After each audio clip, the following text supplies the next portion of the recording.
Hello and welcome to our inaugural edition of Medina Matters. I'm your host, Jared Fry, General Manager of MedinaTV, joined by my co-host, Jacqueline Rinksmeyer, Executive Director of the Greater Medina Chamber of Commerce. Great to have you, Jacqueline. And today we have a special guest joining us on our podcast, and that is one Mr. Matt Tomek, the Technical Operations Director for the City of Medina and the Medina Performing Arts Center. So, Matt, welcome. Oh, thank you very much. Glad to be here. Thanks for being our first victim. Oh, no problem. He's always willing to jump in and do whatever needs to get done. Yes, we appreciate that about him. Well, first, why don't you kind of introduce yourself to the residents here and tell us a little bit about yourself. I started with Medina, the City of Medina, with MedinaTV and as the Technical Director for the Medina Performing Arts Center. A few years ago, as we all remember, the pandemic hit and kind of shut the Performing Arts Center down. And then as we started getting things going again, my role over there kind of grew a little bit, and I also managed the day-to-day as well as the technical side of things. But started in this position 2015, where Jared is my supervisor. He was the one smart enough to hire me back in 2015. That's the other reason Matt couldn't say no to us. Exactly. So, yeah, a lot has happened since then, and now just a little bit busier, but life is good. Well, good. Yeah, man of many hats. You can help us cover school board meetings, events. We just came off a very busy basketball season, covering the boys and girls basketball team. Boys making it to the district final game, and then the girls making it to the Elite Eight. So that's rare exciting. there. So yeah, so coming off of that, but in the meantime, also a very busy performing arts season as well. Yes, very busy. The Performing Arts Center pretty much always has its lights on. We've had already hundreds of events this year. Right now, I left the facility and we are rehearsing for the prom, which is a musical coming up in April here. And in our middle stage, we actually have an author series with the Medina County Library. Well, and that's why we wanted to talk to you today on Medina Matters, because what matters today is learning about the Performing Arts Center. I think there's a lot of people in the community that don't know what they have access to right in their backyard, correct? I think so. I think a lot of people come in there and are very surprised. Other schools that even visit here, they say, oh, we got to go see the Performing Arts Center. And I'm always happy to show them a tour, and we like to brag about our space and what we have. And students even begin to take it for granted. I think they use it from middle school years, some even elementary school, all the way up, and then they get to college and they're like, wow, my high school theater was better. Right. So we are very lucky here. So talk to us a bit about, you said that you started with the City of Medina and then it kind of pivoted to get you to the Performing Arts Center, but do you have a background that had interest already in performing arts, theater, things like that?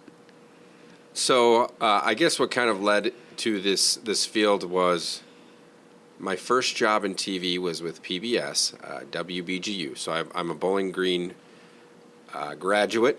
Both my bachelor's degree and my master's degree are from Bowling Green, so go Falcons. Yeah, and go PBS. That's I just watched Antiques Roadshow last night and enjoyed the 2 hours of it. It's fantastic. You know, we didn't do that show there. We had 2 shows. American Woodshop was one we shot out. That's solid. Yep. So I did that. That got me a little bit of experience in a studio setting, also with field work, but it was mostly the TV side of things. And that was really my passion. And that led me to another career in sports broadcasting. So I did that for a few years. That was more of a contract basis. It wasn't full-time employment. And I ended up, right after I graduated, I packed up my car and moved to New Orleans. And I thought, hey, why not? It's Hollywood South. It's a little bit cheaper down there to live than Hollywood South. Did you know this, I did Jared? not know that it was Hollywood South. All right. Definitely that's my first takeaway of the day. Yeah. Hollywood South. Back at this time, so this would have been like 2012-ish. There was a lot of movies they were filming out there. It was all tax-free at the time. But there's also like just a ton of reality TV show with different swamp people and, you know, all the different characters you get down in Louisiana. But there was a lot of opportunity. Did you apply for any of those shows? I did, but I ended up getting a job I needed money, and I got a job with AT&T installing UVerse in homes which was a little bit taxing. Yeah, but you learned some life lessons doing that. You learn a lot of different people skills, but also a lot of the stuff I learned when it comes to just troubleshooting and how different cabling works and stuff like that. I am able to utilize quite a bit of it here with my job with the city and the Performing Arts Center. So yeah, the life skills that you learned through there, I was surprised at how much they apply in so many different other ways in other fields. So. Yeah, he already yelled at me for how I did my cable management when I set up the podcast today. He's on top of that. He's on it. I want to know, what's the worst kind of critter or varmint you ran across when you were working down there? Well, I don't like the little critters. The big ones you kind of see. You saw alligators all the time. I get used to them. Lizards all the time. You get used to them. I did see an alligator get hit by a semi. I saw it crossing the road like a deer, and then I'm looking in my rear view, and I'm like, that semi's not going to stop, and it just, yeah. I would think that could do some damage to something smaller than a semi. Yeah. Became a pair of boots or a small handbag then, huh? Yeah, but the worst was the cockroaches. That was a hard thing for me. I mean, because you step on a loose piece of sidewalk and the sidewalk rocks a little bit and you just see 100 cockroaches run across the sidewalk. And that creates a lot of food for mice and big rats, and it's a whole ecosystem down there that never rests. It's so hot and humid. I can't believe that you didn't stay down there. Yeah, it was fun. I'm not sure. I'm not sure my liver would have survived either. So it's a little different down there. So you saw I think thanks to help of a family member, you saw the application job posting here for Medina, and then that's what made you apply to try to work your way back home, right? Who do we need to send a thank you card to? So my mother found the job, and I applied. I'm like, all right. But she saw it probably in one of the local, like the Post or something like that. I'm like, okay, fine. And I applied for it, and then it took Jared 4 months to get back to me. Jared, is this true? Yeah. It is. We were in a time where we were trying to figure out what to do with the positions, because we also had the issues with the Performing Arts Center. And we're trying to figure out how to combine the two positions, the tech op position here for MedinaTV and then that of the Performing Arts Center. So we had, at the time, when we first posted the position, we had the Performing Arts Center full. Well, in the meantime, while the job was posted, 2 positions left down there. So that's what created the delay. And thankfully, Matt was still available when that time came about, and we were able to get him in for an interview. Right, we're glad no one else wanted you, buddy. Thanks. Yeah. Actually, when Jared called and offered the job, I was sitting in another interview getting another offer at the same point. So I actually picked Jared. High demand you are. I was. I was looking for a long time. And the same thing happened to me in New Orleans. I'm like, man, I made a big mistake moving here. I can't get any job. And I got 3 offers in the same day after looking for about 4 months. I'm talking all those stars had aligned. Yeah, and it was a very similar situation that happened here. It's like really making you choose all at once, but I think I made the right choice. So I'm very happy here, and we're glad you made that choice. Going on 10 years here. So. Yeah, the time flies by when you work here, doesn't it? Sure does. Yeah. Every day. Can you tell us a bit about the Performing Arts Center? First of all, the physical space, if you've ever been there, it's just a gorgeous space. And a lot of people haven't been able to tour the whole facility. Even the students that come here and go through high school here, when they leave, they'll go to college and be like, man, my high school is way nicer facility. We actually have large green rooms behind the main stage. Each of them have full bathrooms. There's a lounge with a kitchenette in the green rooms. Oh. Perhaps we should be recording this podcast in a the different location. Yeah. Yes. Yeah, we could. That would have been smart. But I don't know, the glamorous mirrors, we might be caught looking at ourselves That's true. long inside That's of them. true. Yeah, when I started here, the green rooms were significantly nicer than my apartment I was living in. So I was I wonder if anybody would know if I just moved in back here. There's a large scene shop behind the main stage, which is great for building and storing some props. We try to keep that as clean as possible. It's difficult to manage all 4 of our arts groups at the school and then move stuff for when renters come in. So that's another example of how it's school first, so the space is also school first. So a lot of times when rentals come in, we clear out as much as we can, but there's always going to be stuff. It's rarely completely free of of stuff. We have a studio with my theater. life. There's always stuff. Yeah, don't go in my garage. We have a studio theater, also known as the Black Box. It is designed to be like an identical rehearsal space for the main stage. So actually one of the walls is just a mirror. The number line matches the this main stage. So you can go in there and rehearse. You face the mirror. You watch yourself, but that would be facing the audience. Mm-hmm. And the benefit there is you could have a play that may be not happening for 4 weeks, but they still need to practice. Matt could still utilize that space for other venues or other Without having events to take up leading the up main to stage. that. Right, Yeah. right. It has a unique. It's got its own dimmer rack, which is means you can tie in a light board and do a complete show in there. And we have once. We set up risers where you could do seats on platforms, Oh, that and we did sounds a little cool. Kind of like a workshop. what do they call in it, there. in the round or something like that when they It's I guess similar, small like that, but Like yeah, it's a Mr. really intimate Shakespeare space. himself. Yes. I had to study for this, Right? I like it. The lobby of the theater is also very nice. It's a large space, large enough we've had events in there only. It is listed on our rental sheet as a rentable space by itself. Really? It is, yes. And the lobby has a little stage, and it's been rented a couple of times, but generally it comes with the Performing Arts Center rental. The theater itself seats 1,125. That includes the balcony and the handicap boxes. It's fully loaded, state-of-the-art equipment. It's got an accessible catwalk. The grid is 50 feet high, so you can actually fly set pieces or backdrops completely out of sight, which is pretty neat. It's got really large stage wings, and it's got an acoustical shell, which we use very frequently.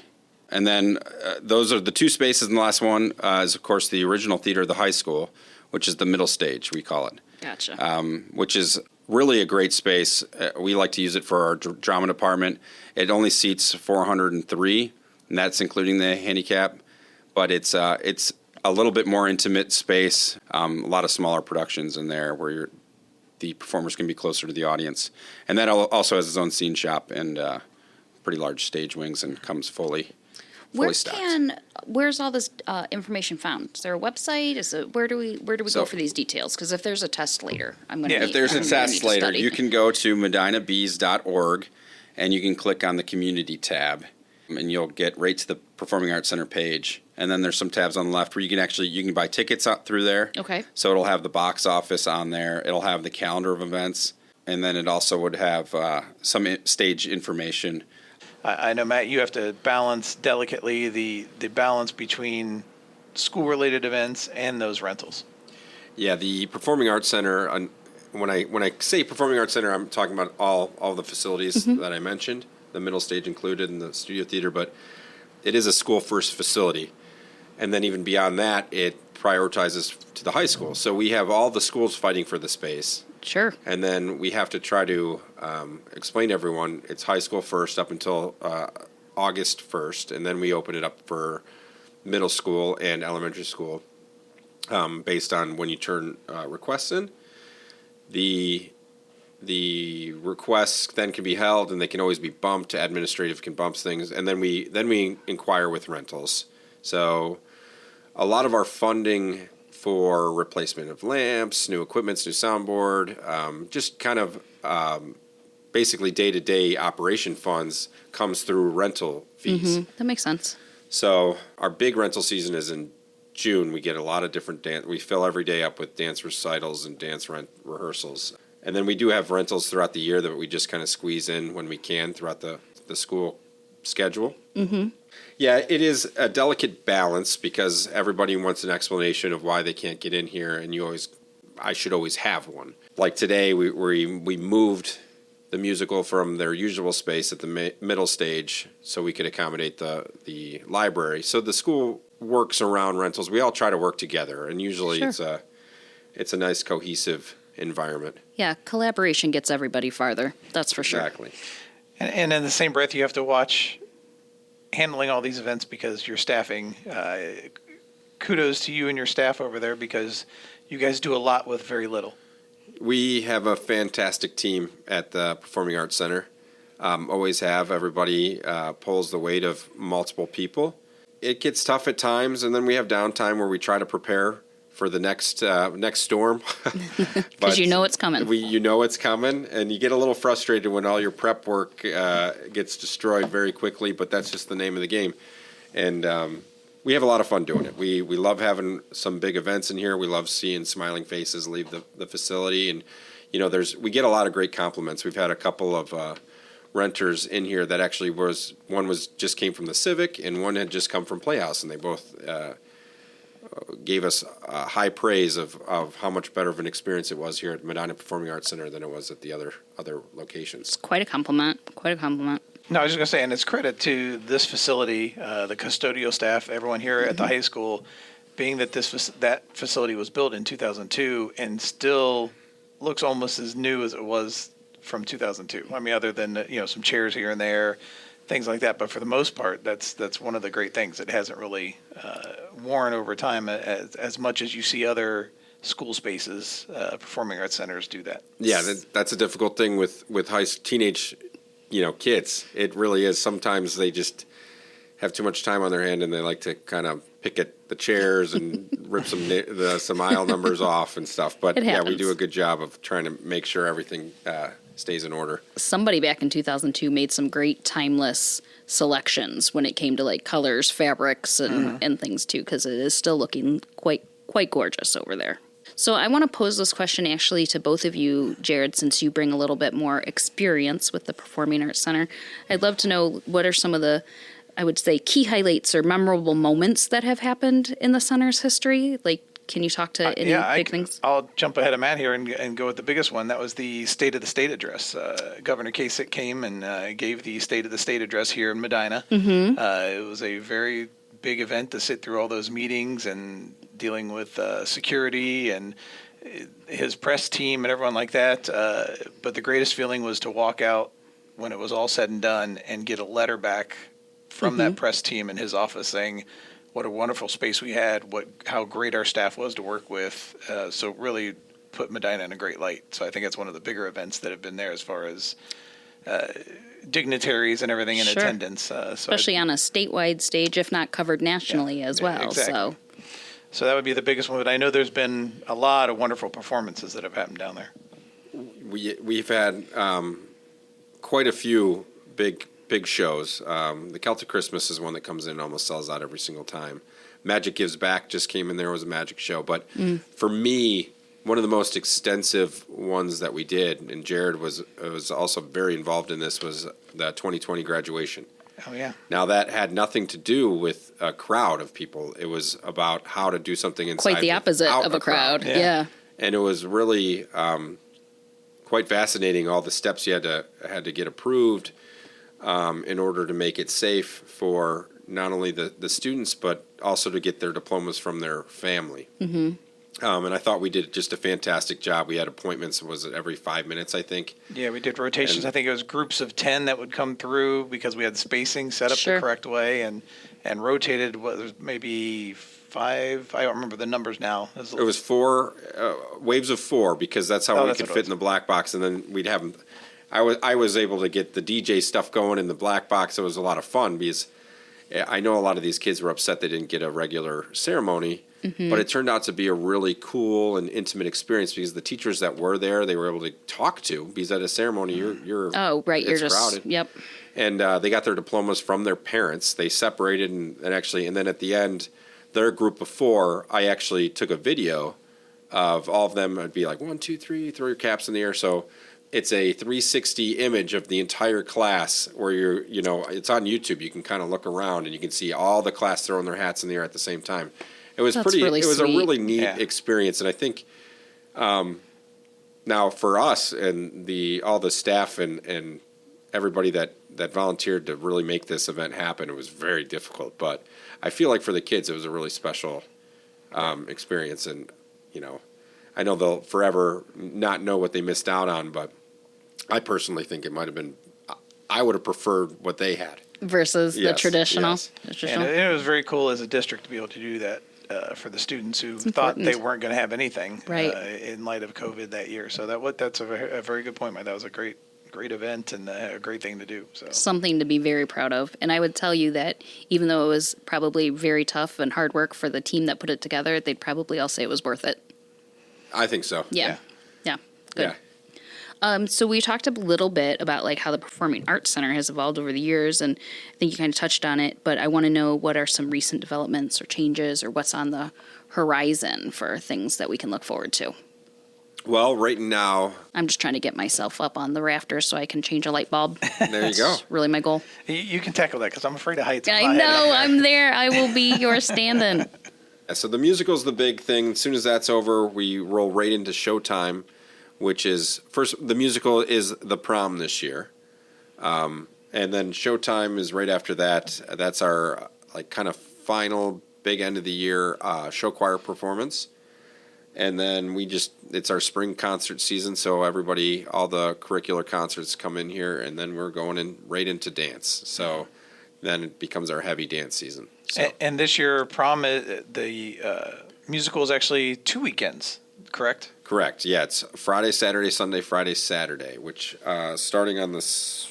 Well, just to clarify then, where do people go to get the actual dates, even though you're scrolling with some panic on your phone right now? Where can we direct our listeners? So I'm glad you asked that question. So everything, That's what I'm here for. Our entire calendar is at medinabees.org. If you click the community tab, you can get to the Performing Arts Center. I think there's another way to get there too, but that's the easiest. But a lot of people ask that same question because the Performing Arts Center, I manage the tickets for curricular events, for school events, but there's a lot of events in here that I'm not doing the tickets for. Sure. For instance, this weekend on Saturday is Jazzmatazz, which is a fundraiser jazz concert, which is a really cool thing. They give out it's a silent auction with all sorts of cool stuff. Last year I tried to get a Blackstone. Sometimes they have vacation homes, all sorts of sweet stuff that you can get, but I don't sell the tickets for that. It's a fundraiser, so it goes somewhere else. So if that can get confusing of how to find events. So our master calendar is on our website. Our hometown ticketing calendar is only going to show only the district events that we are selling tickets for. So any renter that's coming in here, those aren't going to be on our hometown site. But because I've been getting this question quite a bit, I started a kind of a newsletter, I guess, or kind of flyer template. And the plan is to start getting that out every month. All right, so I have some questions for you not related to the Performing Arts Center. Are you ready for them? Oh, rapid fire. Oh, boy. I won't go too fast. I'll talk slow. What are your proudest accomplishments or moments in life?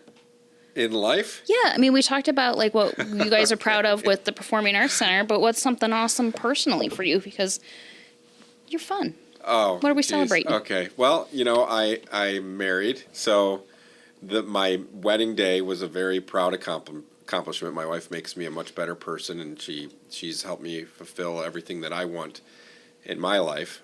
We have one beautiful daughter, another kid on the way. So family is number one, and especially if Katie's listening to this. Yeah, kudos there. Yes. But I have been asked this, and I remember getting in trouble for this once. It's not even really my accomplishment, but one of my favorite days of my entire life. Yeah. Outside, of course, of the birth of my child and my wedding goes day. without saying, yep. Oh, the day the Cavs won the championship. Oh, yeah. I remember exactly where I was. I remember like I swear, it was like time was frozen at that moment. And I was with my dad. It was Father's Day. It was just, it was a fantastic evening. It was special. Yeah. It was special for a lot of people. How about hobbies, things you enjoy doing outside of the Performing Arts Center? So I play guitar. Actually, back when I was in high school, I wasn't in band, but I was in a band.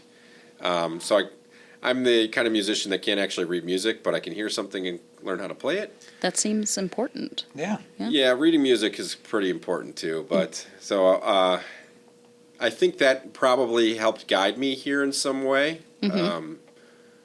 But that's a hobby, and I don't spend a whole lot of time doing anything else but working on my house right now.